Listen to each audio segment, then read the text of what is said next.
ঘুমানোর আগে 7টা কাজ করবেন। কয়টা? আরো জুড়ে বলেন। এখন পড়া দেওয়া লাগবে, এই 7টা সাথে সাথে পড়া দিতে হবে, নইলে খবর আছে।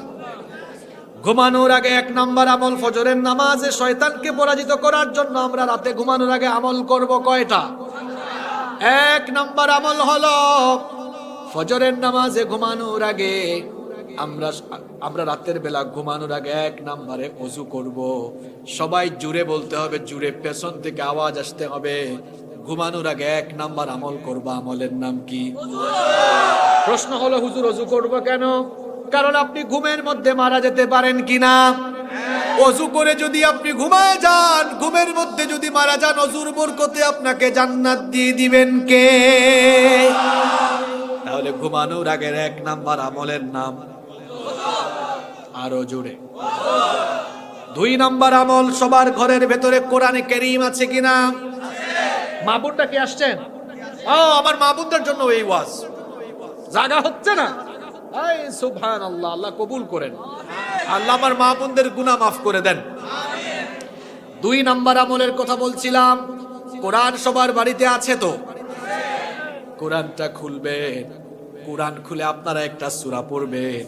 এই সূরা রেগুলার ঘুমানোর আগে পড়তেন আমার আপনার প্রিয় নবী মুহাম্মাদুর রাসূলুল্লাহ সাল্লাল্লাহু আলাইহি ওয়াসাল্লাম। দেখি তো কে জানে সূরাটার নাম কি? এই এলাকায় কি ওয়াজ করতাম সব জানে এরা। সূরাতুল নবীজি বলেছেন ঘুমানোর আগে কেউ যদি সূরা মুলক পড়ে ঘুমাতে যায়, রাতের বেলা যদি ওই লোকটা ঘুমের মধ্যে মারা যায়, কবরে রাখার পরে ওই লোকটাকে কবরের শাস্তি থেকে বাঁচিয়ে জান্নাত দিয়ে দিবেন কে? তাহলে ঘুমানোর আগে ফজরের নামাজটা কাজা না করার জন্য ঘুমানোর আগে আমল করব কয়টা? আস্তে বলবেন না, জুড়ে বলেন কয়টা? 1 নাম্বার, আপনারা এই চুয়াডাঙ্গায় যে তাজা তাজা শাকসবজি খান, এটার প্রমাণ হচ্ছে এটা। মেমোরি দেখছেন এদের? সব ইনস্টল ডাউনলোড হয় খুব সাংঘাতিক স্পিডে, সব মনেও থাকে। আবার ভাইরাসও আক্রান্ত করতে পারে, কারণ খায় তো তাজা, এজন্য চেহারাও তো খুব মাশাআল্লাহ অনেক সুন্দর, আলহামদুলিল্লাহ। 1 নাম্বার। 2 নাম্বার একটা সূরা পড়ব, সূরার নাম। 3 নাম্বারে আমরা আয়াতুল কুরসি পড়ব। কি পড়ব? আয়াতুল কুরসি পড়বেন। 4 নাম্বার আমল হলো 3টা কুল পড়বেন। কয়টা কুল? 1 নাম্বার কুল হচ্ছে কুল হুয়াল্লাহু আহাদ। 2 নাম্বার কুল হচ্ছে কুল আউযু বিরাব্বিল ফালাক। 3 নাম্বার কুল হচ্ছে কুল আউযু বিরাব্বিন নাস।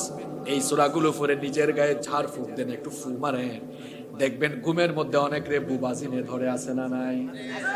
এগুলো আপনার আর কোনো ক্ষতি করতে পারবে না। কয়টা আমল বললাম? আরো জোরে বলেন। 5 নাম্বার আমল হলো সাইয়্যিদুল ইস্তিগফার করবেন। সাইয়্যিদুল ইস্তিগফার পরে তারপরে ঘুমাবেন, কারণ সাইয়্যিদুল ইস্তিগফার হলো সবচাইতে দামি ইস্তিগফার। নবীজি বলেছেন এই ইস্তিগফার করে বান্দা যখন ঘুমায়, ঘুমের মধ্যে মারা গেলে তাকে জান্নাত দিবেন কে? আমল বললাম কয়টা? 6 নাম্বার আমল হলো ঘুমানোর সময় শয়তানি তরিকায় ঘুমাবো না নবীর তরিকায় ঘুমাবো? তাহলে নবীর তরিকা কোনটা? নবীজি কোন কাতে ঘুমাইতেন? 6 নাম্বার আমল, নবীজি ডান কাতে ঘুমাতেন, আমরা বাম কাতে ঘুমাবো। কোন কাতে? 7 নাম্বার আমল হলো ঘুমাবার সময় কার নামে ঘুমাবো? আল্লাহর নামে ঘুমানোর জন্য সুন্দর একটা দোয়া আমাদেরকে আল্লাহ শিখিয়েছেন, নবী আমাদেরকে শিখিয়েছেন। দোয়াটা হলো বিসমিল্লাহি আলা বারাকাতিল্লাহ। তাইলে কি? মাশাআল্লাহ, আমি জানি না, আমারে শিখাই দিয়েছেন আপনারা। আল্লাহুম্মা বিসমিকা আমুতু, আমরা বললাম আল্লাহুম্মা, হে আল্লাহ, বিসমিকা আমুতু, তোমার নামে মারা যাচ্ছি, কারণ ঘুম এটা এক প্রকার মওত।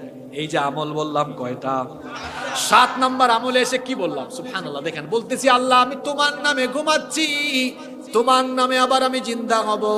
সুতরাং পারলে বাংলায়ও বলবেন আল্লাহ ঘুমায় যাচ্ছি ফজরের না, যেহেতু তোমার নামে ঘুমাচ্ছি, আমারে ফজরের সময় জাগায়া দেওয়ার দায়িত্ব কার?